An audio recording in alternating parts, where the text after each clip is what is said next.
Hello and welcome to today's Q&A with parenting expert Rachel Vecht. We have had loads of questions put to Rachel in our Facebook group because we put a post out last week about parenting challenges that you are facing at the moment. So thank you to everybody. There was a lot of comments. So thank you to everybody that wrote about their parenting challenges. It's a real mixed bag of questions that we've received. So we've sort of tried to pick out some of the top questions and made them quite sort of general, so hopefully, you know, if you are a parent, you'll be able to get value from our Q&A, and we will try our very best to answer as many questions as we can. If you've got questions about parenting or childcare or educating children or any children that you look after, please pop them in the comments as we go. But we've got Rachel for 30 minutes. She's going to be answering your questions. So thank you so much, Rachel, for joining us today. It's a pleasure to chat with you and obviously get your expertise. Thank you for having me. I felt like some of those questions I could talk about for each, so we've got to see what we can cram into 30 minutes. We're going to try and normally I do a big introduction about let the guests have a little bit of time, but we've had so many questions. I think we better dive in. But just to give you a bit of context, Rachel is a parenting expert. She's an ex-teacher. She's got 30 years of experience with working with parents and children, and you know, if anybody knows anything about parenting in 21st century, then it is Rachel. So we are in very good hands today. So the first question was about well, it was specifically to a lady that has a preschooler and a toddler, and the toddler would be destroying the preschool lifestyle. And I remember this, like elaborate Lego, and then the little toddler comes and destroys it all. But I guess this is very general about how do you parent children of fairly different ages or different stages? Yeah, so I remember these challenges myself. I mean, my eldest two are 22 and 20, but when they were much younger. So one of the strategies that I like to kind of teach parents is what I call setting up for success, which is about being a little bit more proactive. So thinking about common repeated issues, such as like a younger child destroying an older child's Lego tower, whatever it is. And instead of just like responding in the moment, what are some of those repeating patterns and challenges? And how can I like set things up before we're in that situation to anticipate it? And making a plan even with your child. So with the older one, if you say, look, I noticed you get really frustrated when you've been really patiently building a tower or doing a beautiful picture or whatever it is, and then your little sibling comes along and ruins it, and you end up like upset because you've got into trouble because you've reacted to them, and I understand, whatever. So like, how can we avoid that happening? And asking them to come up with solutions as well. So maybe it is like, whenever you're building a tower, do it on a table, sitting at a table so that they can't actually reach it. Or once you've done it, where can you position it so it's out of touch? How can you also sometimes explaining to, like, when they're really young, they just want your attention and they just really want to play with you because they're your big brother or sister. So how can you maybe find some things to do with them that they feel like you're giving them attention, that they're involved, and then other times you get to do things on your own.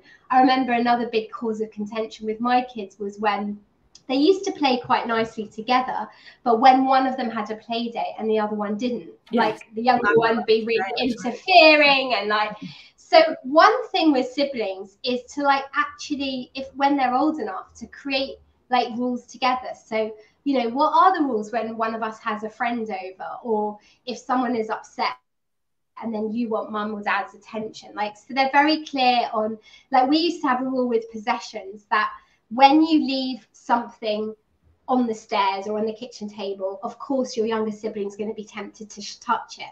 So if something is really precious to you, you've got to put it away or put it where they can't reach, and then they know they can't touch it. But if you leave it out, anyone can pick it up. Or like, how do you protect the things that are precious to you? So just kind of preempting some of those things and talking to your kids about how to manage it in advance rather than in the moment and they get like really upset.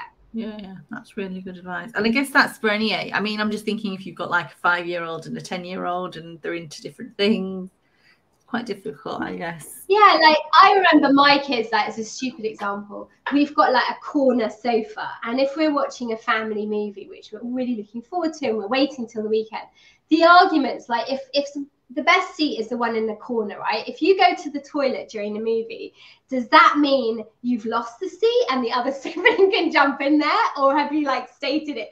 Like all these stupid things. Who gets to sit in the front seat of a car? Like these little arguments they have. Hang on, before in that situation, how can we have an agreement together and set things up so we don't then have that problem in the moment? And it is difficult when you're working, everything else, it's a bit time consuming, but you save the time later by setting them up beforehand and having a plan in place. Yeah, brilliant.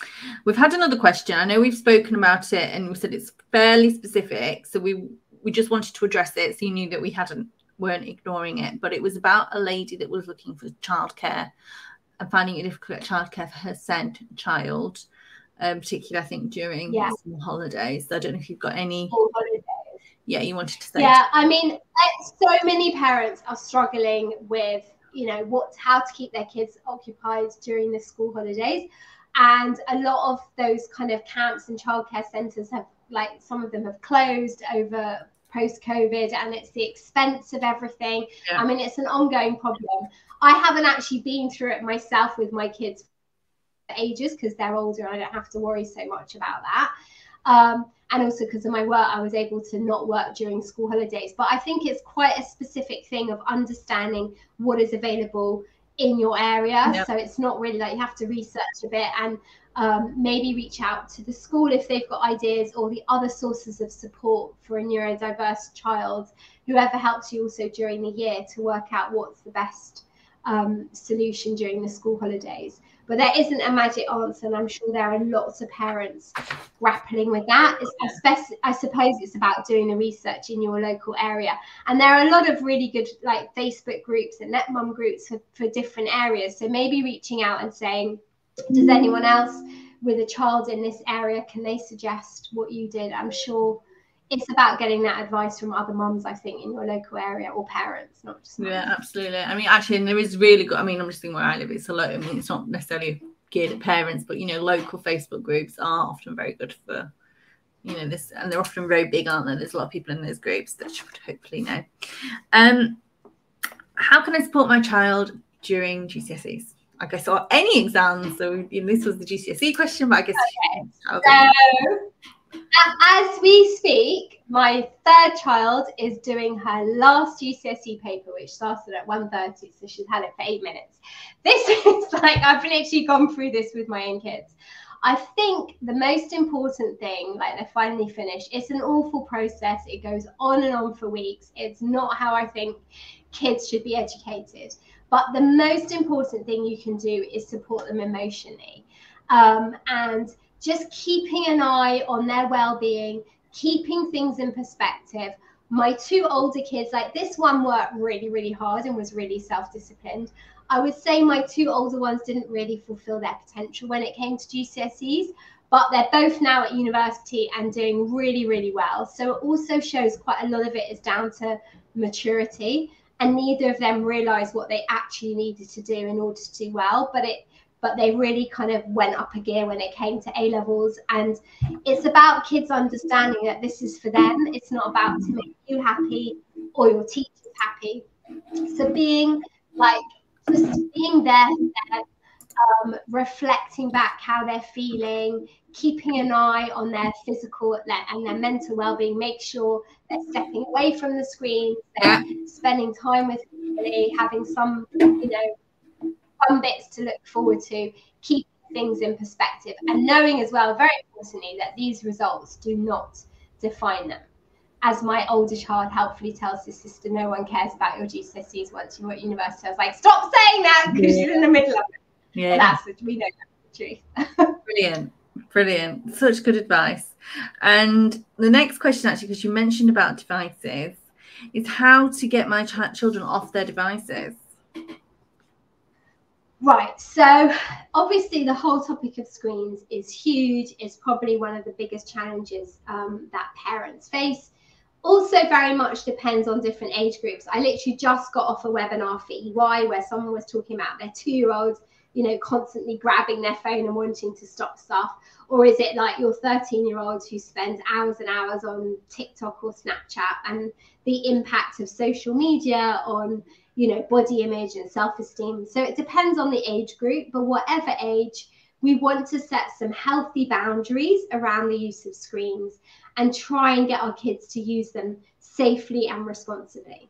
So one bit of advice is to get really clear on the boundaries around the use of screens, whether they are 3 or 13 or whatever age. So setting out what they can use screens for, when, where, like how, like what kind of values do you have as a family. So this idea that how you would treat someone in real life, you need to treat them the same way online, especially with the summer holidays. Like the reality is that parents also find screens really useful, because if you've got something you need to do, especially if you're working from home, and you know that sticking your child in front of the TV is the only way to keep a 3-year-old safe and in one position, you know, sometimes needs must, and you've got to get on with the realities of life. So it's very tempting to use them when it's convenient for us, and then suddenly, or if we want to sleep in at the weekend, then suddenly you'll say, no, I can't use them. Yeah. So just set some really clear boundaries with your child, whatever age they are. Write it down, especially when older kids get their own phone and all of that. We have screen time contracts with our kids. So if you want to have the right to use this iPad, this laptop, this phone, these are this is the agreement you need to keep to, and these are the consequences if you don't keep to those agreements. On my website, educatingmatters.co.uk, there's a blog section, and I think there's a category on screens with some examples of contracts and guidance around that. But it's just being really clear on what your boundaries are as a family. And the other thing is, what on earth can they be doing instead? Because in the school holidays, if they're not going to a club and haven't got a play date and you're working, and like, sadly, a lot of kids are at a loss to know what else they can do to keep themselves occupied. So brainstorm with them. When my kids were younger, we used to have a box, especially for school holidays, that sat on the kitchen table, and we called it like the boredom buster box. And in it, you know, they have loads of toys and things they can be doing, arts and crafts, cutting stuff out, whatever it is, and they don't think to do it themselves. If you stick it in a box on the kitchen table and they know it's there, whenever they're at a loose end, but they need to brainstorm what else they can be doing. If they're older, maybe it's, you know, volunteering or writing a project about something, or a family tree or anything. But like, what are you going to do instead if you have no activities? And sometimes we need to kind of brainstorm that with them. Yeah, that's really good advice. Very good advice. The next question was sadly about a child that was getting bullied. They've said it's low-level bullying. I don't think they said how old their child was, but I'm sure this is something sadly a lot of parents have experienced. Actually, we can talk about the two sides. You know, if you've been, your child's getting bullied, but also if you've been spoken to because your child is bullying as well. I mean, I guess there's two sides to that. And how would you deal with that as a parent? Yeah. So one of the extra bits in that question, first of all, not quite sure how the parent is defining low level bullying, because all bullying, like no bullying is appropriate. And also one of the things mentioned was they weren't really feeling they were getting support from the school. Yeah. And I would be quite worried about that. So schools have a responsibility to look after the well-being of every child. So if you are concerned, now some kids, and one of mine is like this, some kids are really sensitive. So my youngest almost, I don't say to her, you're making stuff up, but she kind of reads into stuff too much, and she thinks that someone's given her a look and it's how she's interpreting it, and it's actually not as bad as what she thought, but it's kind of her narrative and her perspective.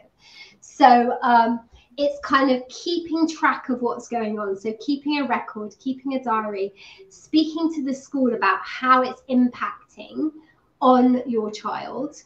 And if the teacher is not responding or doing anything about it, going to the head of year, and even necessary going to the head teacher. But keeping a diary, looking for any patterns. Is it one individual child? Is it a few kids? Also, it depends on the age, but I would say, in fact, when it was anti-bullying week in November, I wrote a whole blog post on my daughter's experience of bullying and how she dealt with it. Because instead of me, she's slightly older at the time, she was 12, instead of me telling her what to do, I asked her to come up with suggestions. She didn't want me to go in and, you know, guns blazing and speak to the school. She wanted to try and sort it out herself. And very often, when a child is doing the bullying, you've always got to look at the underlying reasons. So I always say that all behavior is a form of communication. And very often, when a child is doing the bullying, that is, you know, they act like they're so big and great and whatever, but it's usually because they have an insecurity and they're just trying to, you know, checking out different people and seeing where they can get a reaction. So it's important that your child who's supposedly being bullied understands it's actually not really about them, and it's about that child's own insecurities, and it doesn't mean that they've done something wrong.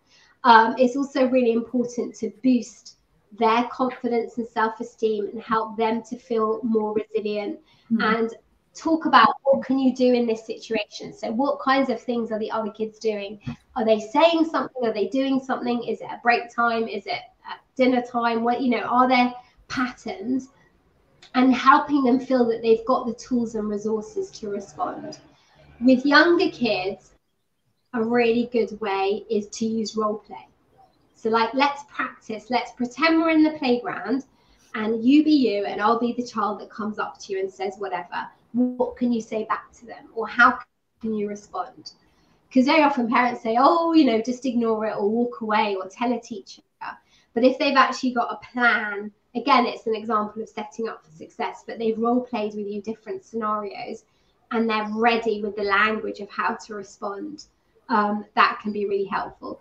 I would not suggest you ever, as a teacher, this is with my teacher hat on, that you go up to the parents of the child and you directly get involved. Like with my daughter, I knew the parents of the child that was being unkind, but I didn't like phone up that parent and say, how dare your child, you know, behave like this, because that always gets really messy.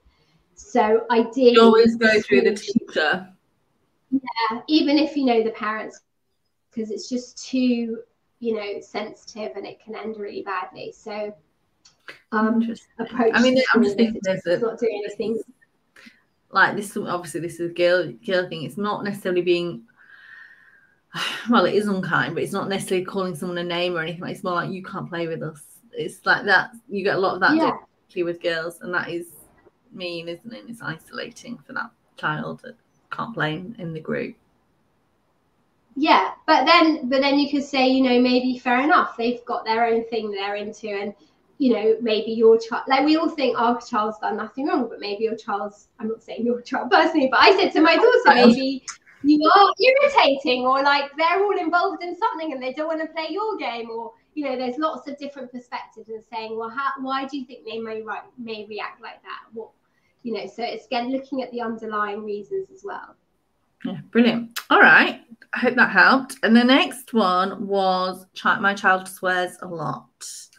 I think there were 13 context. How, you know, I've got such a potty mouth myself, so I dread to think what my children do. So the thing is, what I'm interested in is like, what is this parent's issue with swearing? Because it's a very personal thing. So obviously, I would say 80% of parenting is modeling. So like you were saying, if you're sitting in the car and you start swearing and effing and blinding every time, you know, someone cuts you up, then they've learned that from you. So it's very hard to say, you know, don't swear, but you do.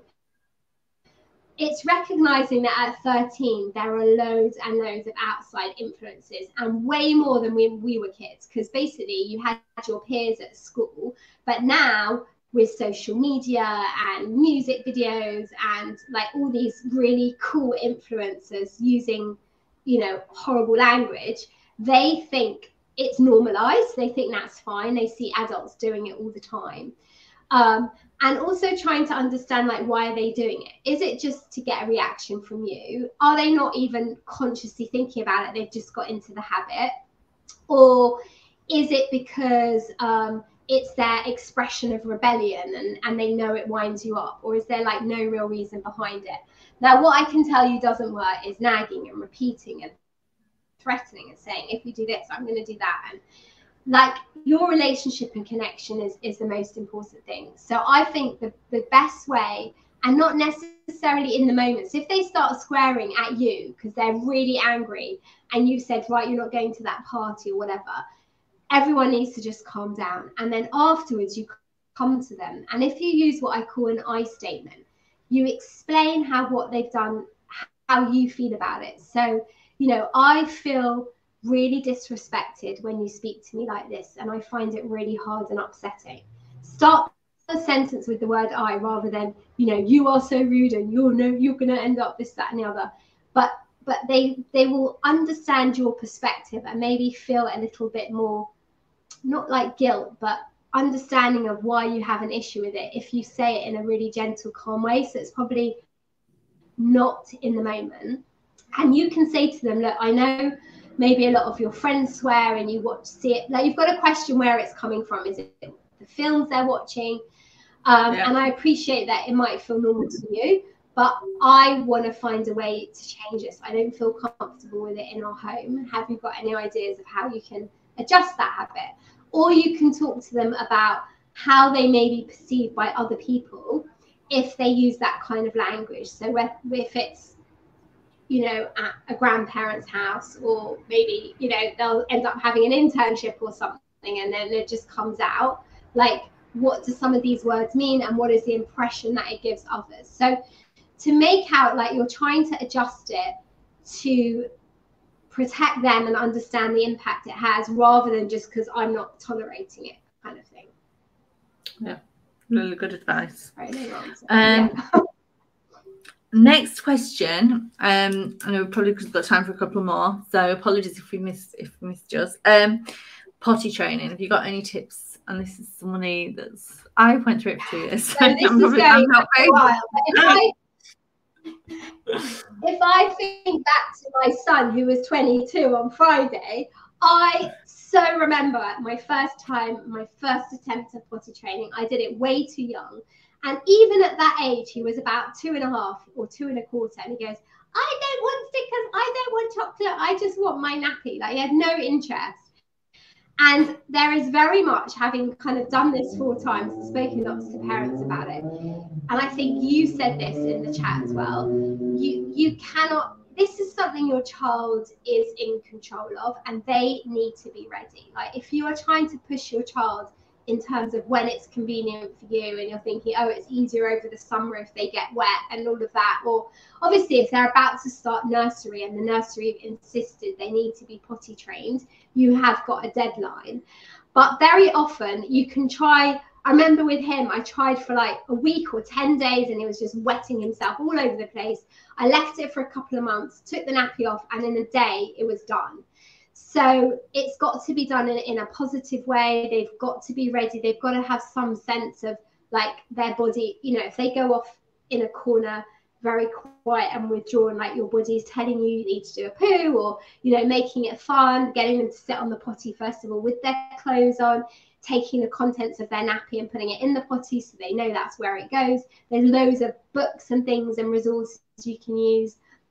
But if they've got no clue what's going on and they're just not up for it, and also you see a big variation between one child and another. So just because one of your kids at a certain age was able to do it, it doesn't mean the other one will be ready. So the toddler years are all about control of their bodily functions as well. So it's kind of being clued into when your child is ready and able to process how that all works. Brilliant. Then we've had a question about preparing a child for secondary school, but I guess we could expand on that, because there'll be some people watching this that have children starting university, or maybe a first job, or primary school. So, you know, if you give some advice on supporting your child when they're about to start something new, I guess, and top tips for, you know, particularly primary school, and university. Yeah, I think a lot of it is providing that safe space for them to just kind of share their thoughts. So having conversations like, what are you really excited about? What are you really looking forward to? What are you maybe feeling a bit worried or apprehensive about? And just providing, like, being that emotional container vessel for your child, just giving them that space to express themselves, and trying not to kind of just shut them down and say, oh, don't worry, I'm sure it'll be fine, but to really, really listen. And very often we have this, you know, these anxieties and concerns. It was a bit like we were running sessions during lockdown, after lockdown, on that transition of going back into work, even as an adult, like the first time you get on a train and go into the office. And sometimes it's the thought of something is actually worse than doing it. So making sure that they feel like they have that space where they can talk. And then with something like secondary school or going off to university, it's like the logistics of being organized. So one of the big challenges with secondary school is you've got to remember different books every day and take them all in. It's a whole challenge of having a bad back at the weight of the rucksack. Logistic things like finding your way there on your own independently. How are they getting to school? How are they going to, like, do they need to set up some kind of visual planner or reminder of all the different things they need to do in the week? The social element is really important as well. So feeling like comfortable in starting a new thing, and that there are a few familiar faces that they recognize. So whether that is for a child, you know, who else is going to be in your class? Can we meet up over the holidays? If it's a child about to go off to university, reaching out. There's also, again, like we were saying, I don't know, university probably isn't Facebook, but there are different groups online, like who's starting Nottingham or Bristol, whatever it is, and like what subjects are you studying, and ways of reaching out and feeling some kind of connection with somebody who's going to go through that transition with you. And also in the run up, not like the night before, but making sure all that routine and structure is in place. So they're getting enough sleep, you've addressed their screen usage, maybe you're reducing some of the outside activities and after school activities they do in that first term whilst they're adjusting. What are they going to do to relax and look after their, you know, their mental well-being? What kind of life skills do they need? So for a secondary school child, it's maybe traveling on a bus or a coach on their own, or what to do in an emergency. For a university child, it's meal planning and managing money and speaking to a landlord and choosing courses. And, you know, it depends what the age group is, but like, what are the skills that you need to succeed with this next transition stage, and how can we, you know, support you so you're prepared for that? Oh, that's really good advice. So the final question I'm going to ask you is, I think you can, obviously, it was somebody that was thinking about how they're going to be able to make time for themselves between parenting and work. And there's somebody that's had 4 children and run a successful business. I thought this would be a great question for you to end on. How have you managed to make time for yourself during that time? So I do a lot of talk, because a lot of my work is involved in speaking to parents in really big organizations with very stressful jobs, and this whole concept of setting boundaries. So you've basically got work, you've got yourself, and you've got your family. And what very often happens to parents and people perhaps with caring responsibilities for elderly relatives as well, so it's like that sandwich generation, is we work and we look after our family and we completely leave ourselves off the list. And I always say, you know, don't sacrifice yourself on that altar of parenthood. How you feel physically and emotionally is at the bedrock of everything else. So you won't be as productive as you can be at work or be there for your kids and really show up emotionally if you don't take care of yourself. But you've got to be realistic, like saying, you know, every 6 weeks I'm going to go off for a whole spa day, or it's like, what can I do in 5 minutes? And also understanding yourself. What do I need to stay sane? So for some people, it's picking up the phone to a friend. For someone else, it's like doing a 5K run before they sit down at their desk. That's not me. For somebody else, it's like their intellectual self-care. So they like to learn a language or read a book. For somebody else, it's mindfulness or meditation. Sleep, diet, exercise is important for everyone. But like, what really helps to re-energize me? What is it that I need? And then working out how am I going to fit that in. And it's usually most effective if you commit to do it with someone else, whether that's a colleague at work, your partner, even your own child, if they are old enough. And it's something like exercise, like how can I, you know, run around the block while they're cycling beside me, or it's an activity like meditating that they do with you. Or maybe you're like, there's no way I want to do it with my child, and I'm going to lock myself in the bathroom for 5 minutes and give myself this time. But it's knowing yourself and what you need, and that is different for everybody. So I think it's taking a step back and consciously really thinking about that. Brilliant. And committing to do it. And of course, like what I've basically done is I've gathered together 30 years of experience, and I've put it all into an online parenting course of kind of all the strategies that I think parents of different age groups need. So I think I'm going to share some further details of that absolutely. as well. But we're going to share it. Where can people find out a little bit more about the course and how to find it? Well, if you go, everything's kind of on my website. If you go to educatingmatters.co.uk, you can see the work I do with corporates, the work I do with individuals. There's also a lot of free guidance and advice. You can sign up to my newsletter. I'm not great on social media except for LinkedIn. So if you're looking me up on Facebook, you won't see much work stuff. But on LinkedIn is where I'm most active.